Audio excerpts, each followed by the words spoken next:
I'm Julie Zenner along with Dennis Anderson, and here's what's coming up on Almanac North. With the Trump administration considering changes to NAFTA, we'll find out how important the free trade agreement is to our region's economy.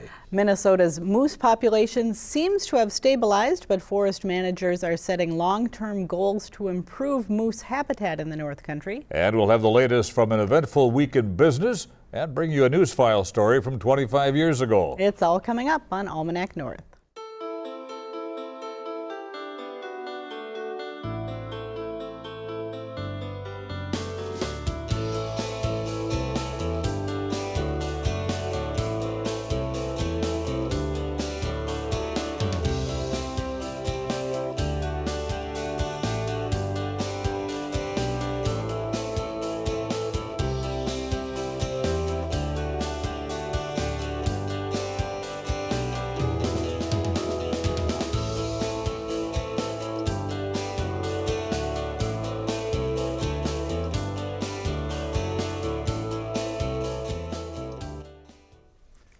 Hello and welcome to Almanac North. Thanks for watching. Denny, the calendar says spring, but apparently someone forgot to tell Old Man Winter about that. And I'm hearing Sunday night into Monday could be a little shaky.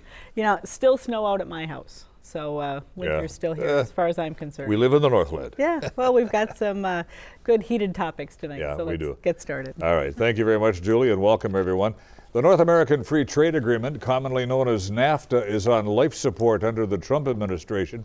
Well, first saying he would end the trade agreement with Mexico and Canada, President Trump this week said he wants to renegotiate. And here to tell us what that might mean for our region is Monica Haynes, Director of the Bureau of Business and Economic Research at UMD.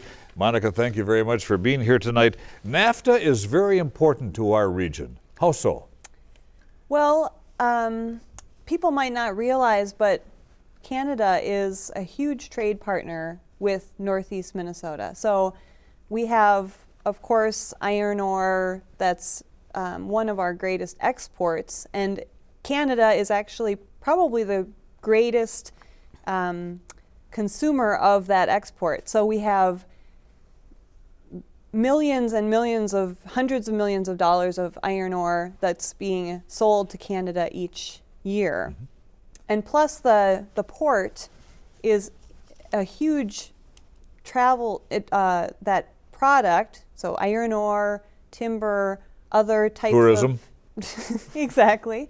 And a lot of agriculture, actually, even though our region is not a producer of a huge amount of agriculture, those products are shipped from our port to Canada and other parts of the world. Mm-hmm. So NAFTA is a big part of our region, even though we might not be a major manufacturing hub, we still see a lot of those results of that trade agreement. Mm-hmm. For people who might not be familiar with how NAFTA facilitates free trade, talk about how trade has improved or changed since NAFTA has been implemented. Well, it's been in place for so long that I think people don't really realize or remember what trade or industry was like before NAFTA.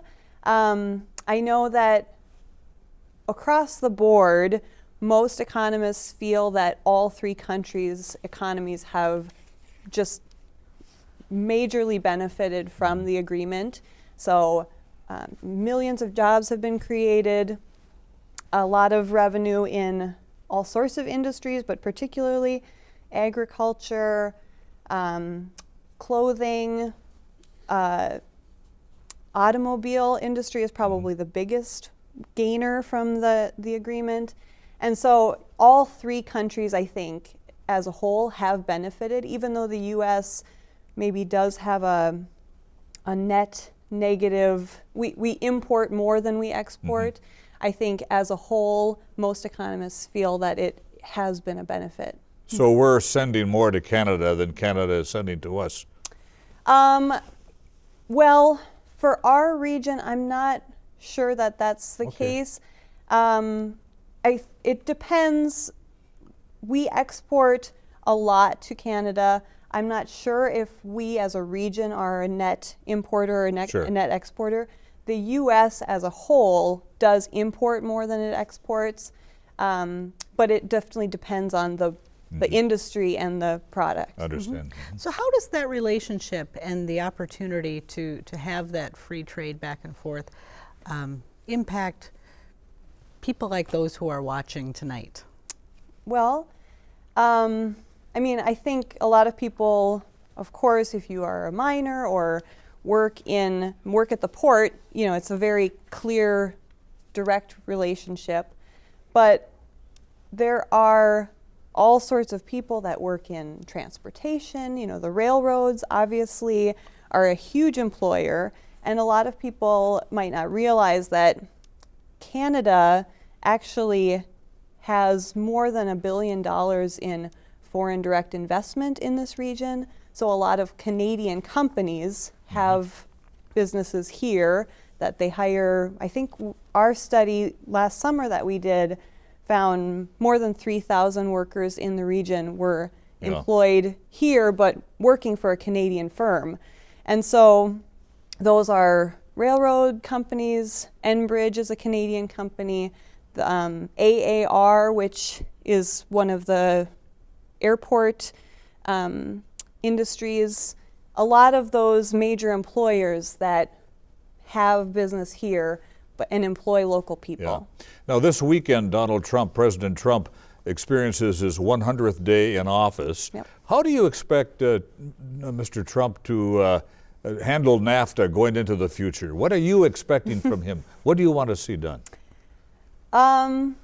It's very hard to say. I think the big problem with this issue is the uncertainty. So, you know, one moment he's saying he wants to delete it completely and get out of NAFTA, and then, you know, just a few hours later he's saying, oh, I want to renegotiate. And I think the fact that his stance on the issue seems to be so nebulous, depending on who he's spoken to last, it makes people really nervous because so many jobs depend on the trade agreement, and because there are so many unintended consequences that could happen as a result of, you know, renegotiating. So, of course, some of those renegotiations might be positive, but then there might be some things that he's not anticipating.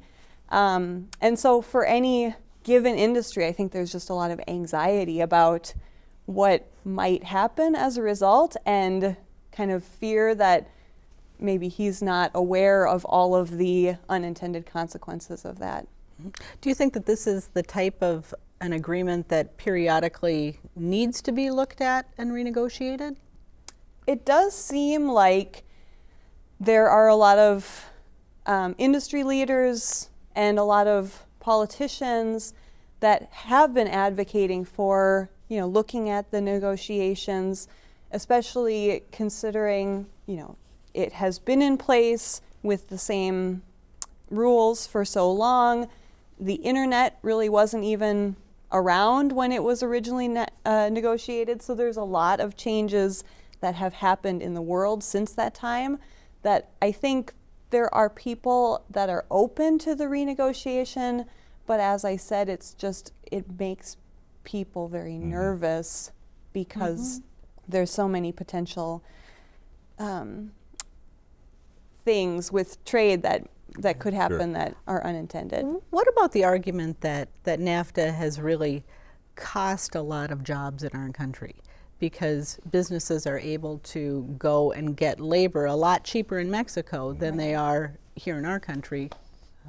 Well, I think the main argument regarding that is really centers on manufacturing. That's from what I hear.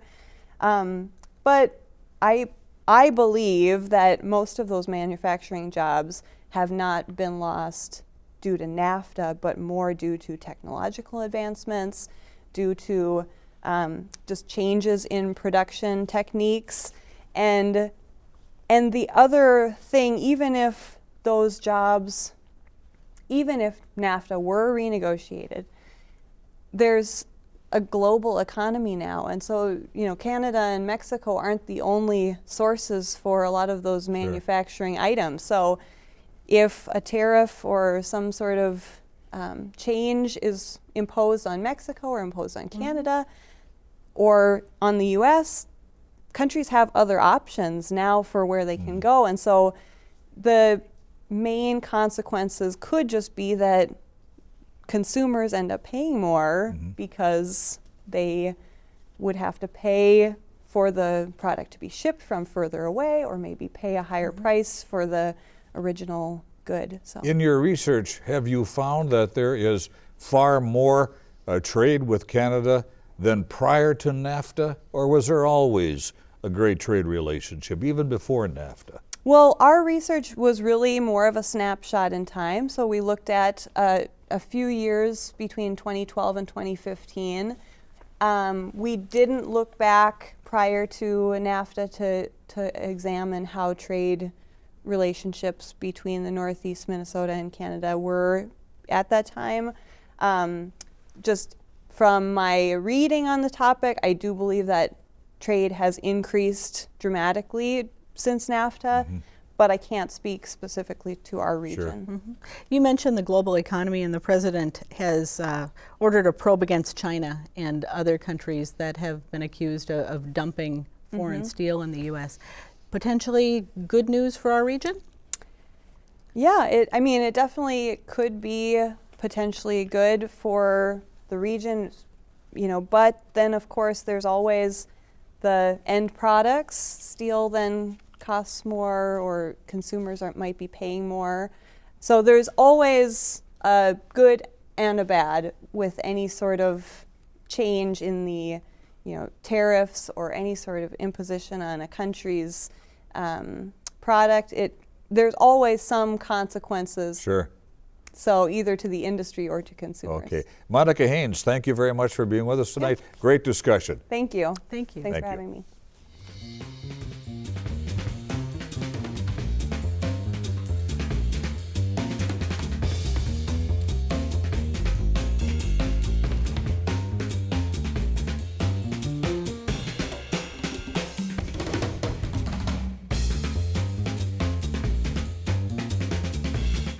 Now, let's dig into our news file archive for a look at what was making news 25 years ago this week.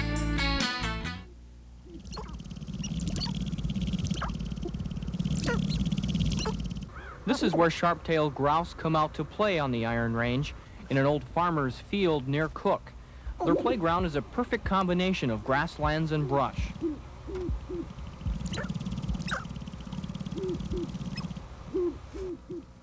Long about 7 a.m., these proud males begin to sense love in the air.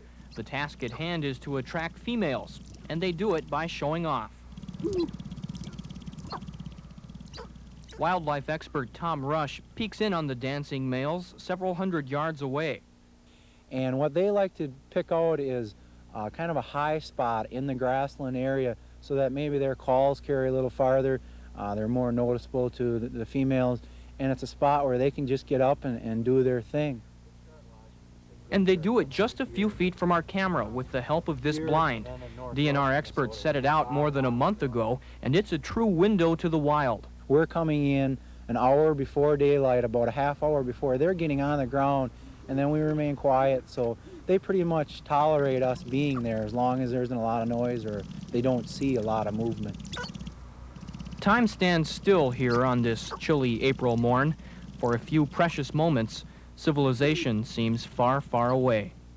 Near Cook with photographer George Marinsel. Ryan Davenport, KDLH News.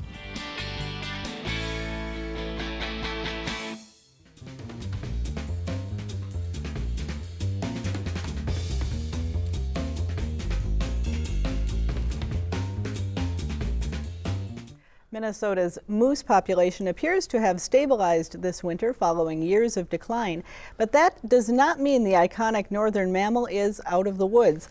Local, state, and federal agencies continue to work on tactics to increase the Minnesota moose population, and that includes planning by forest managers to improve moose habitat. Here to talk about moose is Mike Schrage. Schrage, wildlife biologist with the Fond du Lac Band, and Ron Moen is a wildlife researcher with UMD's Natural Resources Research Institute. And I apologize, first of all, for butchering your name. You're not the first one. Right. Well, Mike, thank you so much for being here. You bet. Start with you. Biggest pressure right now on the moose population in your mind? Is it habitat, or is it a more complex mix of factors? It's a complex mix of factors, but I do believe that declines in quality of moose habitat over the year through fire suppression and then just a drop off in timber harvest has led to a decline in moose habitat quality, and that has helped push moose numbers down over the years. So is it heartening to you then to see that like the Superior National Forest is starting to think about managing the forest a little more with moose habitat in mind? Oh, absolutely. I mean, I firmly believe we're not going to recover our moose population unless we address moose habitat. Ron, at one time it seemed more often where forest fires would be started on purpose to create some habitat. Are we seeing less and less of that happening today? Well, yeah, that's something that was kind of because of the danger of a fire getting out of control. There's smaller controlled burns that are done, but you're limited in terms of the amount of area that you can do and the number of burns. Could some of that be because we as humans have kind of spread out too into the forest, where many people now have cabins in the forest where maybe a few decades ago they did not? Yeah, it's partially that, and it was partially just a management philosophy that, and when we do have fires like the 3 big ones we've had in the last 15 years that got out of control, there is certainly, they're also benefiting moose habitat. I understand that we have some pictures from that too. So you're actually seeing more moose in the areas where these burns have occurred? Yeah, and that's something that Mike could probably talk about better. He does a survey and they fly those plots. And that was your idea actually to do it. Yeah, we've established 3 permanent survey plots in the boundary waters, one over the Cavity Lake fire, one over the Ham Lake fire, and one over the Pagami Creek fire. And we've been flying those every year now for about the past 6 years. And it's for some time now, the Cavity and the Ham Lake fires have been supporting a lot of moose. And the Pagami Creek fire last year was like somebody flipped a switch and the moose discovered it, and Really? they're there now. They're using the area of the burn, and some of our best moose habitat now is in those big wildfires in the boundary waters. Sure. Are we starting to see more logging taking place? I mean, for a while there, it looked like there was almost very little logging being done. I think what we're starting to see, at least on the national forest, are biologists and rangers paying more attention to managing for moose and making it a higher priority when they're doing their vegetation projects and their timber harvest planning. So what we're talking about here is really some wide open spaces, either caused by fire or caused by logging, clear cutting. Why is that so important to the moose habitat, and what makes them thrive in that kind of an environment? Moose are a big animal. I mean, we're 800-900 to 1,000 pounds. They live on a diet of leaves and twigs. They have to eat a lot to meet their nutritional requirements. And these big burns or big areas that have been logged produce a lot of that young, high quality forage, young trees, brush that moose really like. And if you build it, they'll come. Ron, do moose and deer get along, or should they not really focus on the same areas? Well, and that's one of the issues like you started with, is that it's a complex issue, and habitat is part of it. Deer carry parasites that negatively affect moose, and that's one issue that you need to consider. There's several of those parasites, and then another issue is deer are also the alternate prey for wolves, and so if you have more deer, then you have wolves can feed on both deer and moose. So it's not a simple question, but like Mike says, the habitat is important. Like if you're a moose, you're taking 5,000 to 10,000 bites a day. And that's a lot of bites. That's a lot, yeah. Now, the last time you were here a couple of years ago, you were talking about doing some of the collaring on moose, and we were talking before the show that that's no longer taking place. Why is that, and how has that impacted the ability to really learn about the moose and what they're doing in our region? Well, I guess how about if I start with what we're learning? Okay. And then, you know, one of the things, Minnesota has had over the last few years one of the most studied moose populations, you could say, because we are so interested in moose as an animal. And so, like, for example, the DNR on their project was able to get in on moose when they died and identify the cause of death. You know, in Mike's earlier study that they did, they got in too late because they didn't have the technology and the money. And kind of, you know, it's one of those things where you want to be able to work with animals. You don't want to affect them when you're doing whatever research you're doing. And it's just, it happened that there was some mortalities a little bit higher than expected. We don't know why, because like Mike was saying earlier, the same techniques were being used and you had a couple more animals die. It wasn't a large number relative to the population. And I think that's one of the important points, is that, you know, at some level you have to accept some mortalities when you're trying to work with and understand a population of 3,000 to 4,000 moose. Sure. Ron, it was just reported in the media this past week that there are about 1,600 some moose on Isle Royal alone and only 2 wolves. Is that too small an area to handle 1,600 moose? Well, that's one of those things in terms of habitat. And I was just looking at that actually before the show, and it's a study in contrast with Minnesota. You know, they don't have deer. Their wolf population has gone down like that. Their moose population is going like this. And we look at Minnesota under almost the same conditions, weather-wise at least, and we see a very different pattern. We do. Is there any talk of relocating those moose off the island and onto the mainland? Not without a whole lot of money and effort to, yeah, it would be logistically, financially very hard to do, and then you haven't solved the problem. The moose left on the island will just build their population right back up. There's actually talk about... Is there a real healthy wolf population in northern Minnesota, and that's one of the problems? There is a very healthy wolf population in northeast Minnesota. They have a significant impact on our moose herd, but, you know, wolves eat moose, and they have for thousands of years, and wolves and moose coexist all the way around the world where moose live. You know, those 2 animals have been coexisting for thousands of years. Yeah. Getting back to some of the management issues, the clear cutting has been controversial in the past. So have prescribed burns. What kind of pushback is coming out of the woodworks as these types of things start to be discussed again? You know, what I hear in regards to clear cutting is it's ugly. Some people think it's ugly. It does significantly change the way the forest looks, but done right, done carefully, the forest returns, it grows back, and again, done right, a large clear cut mimics a large wildfire, which is a natural part of the way our forest worked for hundreds of years. Mike, what is the Shoku-Shu plan, and where is it?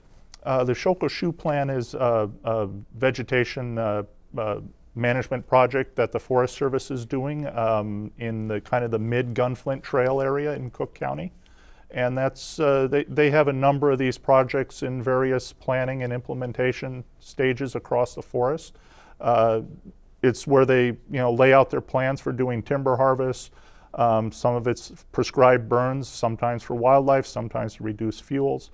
And on the Shoku-Shu, one of their priorities is to create moose habitat. Will it start soon? It's in the planning and commenting phase right now, and I believe its decision is expected later this summer on what exactly they're going to do. All right, and on that note, we're out of time, but thank you so much for coming in and sharing some information. Everyone loves moose. Thank you. Thanks, guys. Appreciate it. Yep.